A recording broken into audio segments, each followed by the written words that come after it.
This is Jerod Lakefield, a novel by Don Fensler, Part 31, Phase 2, Part 2. Jello versus Willie. Willie Trombley, being a good sport, tossed Jerod Lakefield the ball to go first. In their one-on-one game. Jerod Lakefield took the ball and tossed the ball into the basket, right over Willie Trombley's head, casual as a man tossing fucking peaches into a wicker basket. Willie laughed. "Oh, that's the way you want to do it," said Willie, equally as casually as a man tossing peaches into a wicker basket. "Is this make it, take it?" "No, it is not," said Jerod. His eyes were fucking burning 10-inch diameter holes in whatever he looked at. The statement, "No, it is not," was casual but carried considerable fucking force. Jerod Lakefield tossed Willie the ball. Willie dribbled to the left. He dribbled to the right. Jerod Lakefield moved his head to the right, then to the left. Jerod Lakefield took the ball from Willie and shot the ball into the basket. Willie Trombley was not amused by this. He politely expressed his lack of mirth. "You motherfucker," he said, "and I'm supposed to be on break." Jerod Lakefield's eye went as cold as Antarctica, then as hot as fire. Jerod did not care for that word, the F word that I like so much, or that he did not like it that others like that word. "Thank you for your time," Jerod Lakefield said to Willie, and started to leave. "None of that shit," said Willie Trombley sharply. "Let's fucking finish this."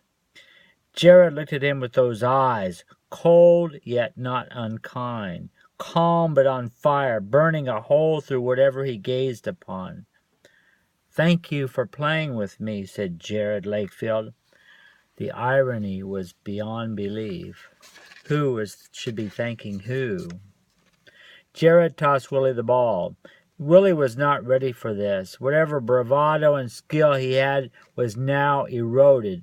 Not just fucking eroded, but feverish, fucking stomped into a hole and calling in sick with funeral arrangements pending. If only Willie had treated Jerod with some morsel of respect, this would have gone totally different.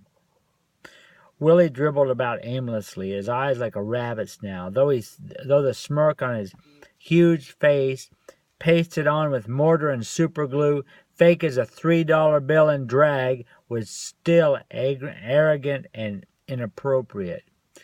Willie drove in towards the basket. Jerod spun with his back to Willie, his fucking back like a matador in Madrid, and Willie Trombley saw his chance and drove hard. But as he drove hard, he suddenly looked down, and the ball was not in his hands. He looked into his hands, and all he saw was a tin cup, a dandelion, and his own limp penis. It was Jerod. It was Jerod's. It was in Jerod's. The ball was in Jerod Lakefield's hands. The frenzy. The fucking frenzy. It was here in San Diego, California, for Willie Trombley to experience. Willie Trombley looked like he had just seen a fucking ghost, which in a way he had. And then Jerod dribbled back 3 steps, 2 feet beyond the three-point line, and shot the ball with his little hoppity jump step, and everyone watching knew it would go in, and it did. By this time, quite a crowd had gathered, other people just watching, just as Jerod had been, including Willie Trombley's teammates and coaches, to Willie's horror. San Diego Clapper coaches. Their mouths were wide open in amazement. Whether you saw a whole season of the frenzy or just 2 minutes of it, your mouth dropped fucking open at a perfect 90-degree angle. Perfect 90-degree angle to the stars, the moon, the horizon, and the fucking Tropic of Capricorn. Walk off the court. After his perfectly wonderful humiliation of Willie Trombley, Jerod Lakefield walked off the court. Some were clapping. Everyone's eyes were glued to him like he was the fucking Rock of Gibraltar, Dalai Lama, and Grand Canyon combined and rolled into one. It was quiet, weirdly quiet, even fucking goddamn reverent. On the court side, there was a man in a wheelchair. Jerod looked down on him and smiled, and the guy high-fived him. All I heard all he did was high-five him. The guy's eyes went wide, almost like he was in pain.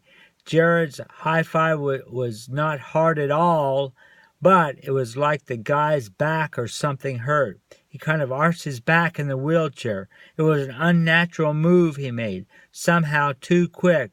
And then the guy started to cry, fucking cry.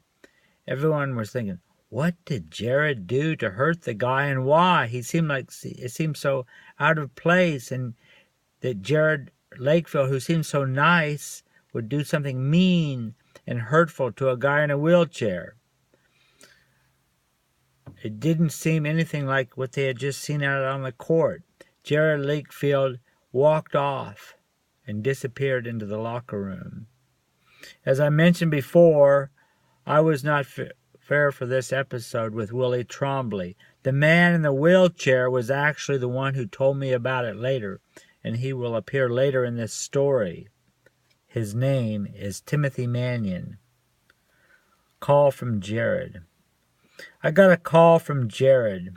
It was June or July, I'm not sure. It's all a blur now. The phone rang, and somehow I knew it was him. He asked me how me and my wife were doing. Then he got right down to it. I need you to come out here, Jerod Lakefield said. For a visit, I asked. I knew something big was going on. You know I've got a wife. You've met Jennifer. I just can't leave. I knew what I was saying was stupid, but I couldn't stop myself. I felt scared. Why would I feel scared? I knew from the day Jerod Lakefield left, we would somehow be together again. It was a feeling, a premonition, like a spiritual revelation.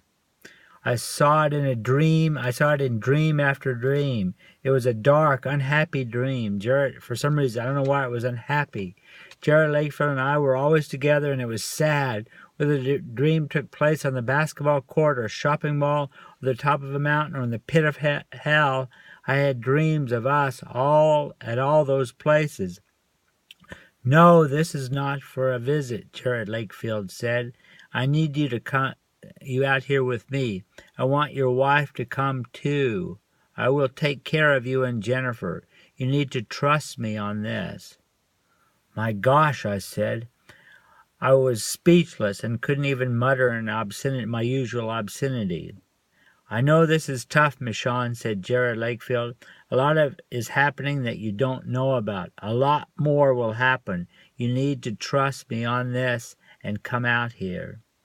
What will I be doing? I asked. I was scared, but I knew I would be going. There was suddenly nothing for me. Seemed like there was nothing for me here in St. Cloud State, Minnesota. You will be helping me, said Jerod. I will be playing basketball for the San Diego Clappers, and I will be doing other things too. You don't have to worry about your livelihood. I know you have Jennifer. Tell her that I won't let you down. I will take care of you both. I promise you that, Michonne. He understood how I felt. I understood how Jennifer would feel, but he knew we would not turn him down. He knew this 100%, like it was a slam dunk by Wilt Chamberlain on stilts, that Jennifer and I would not turn him down and that we would be on our way to San Diego soon. This is the end of part 31.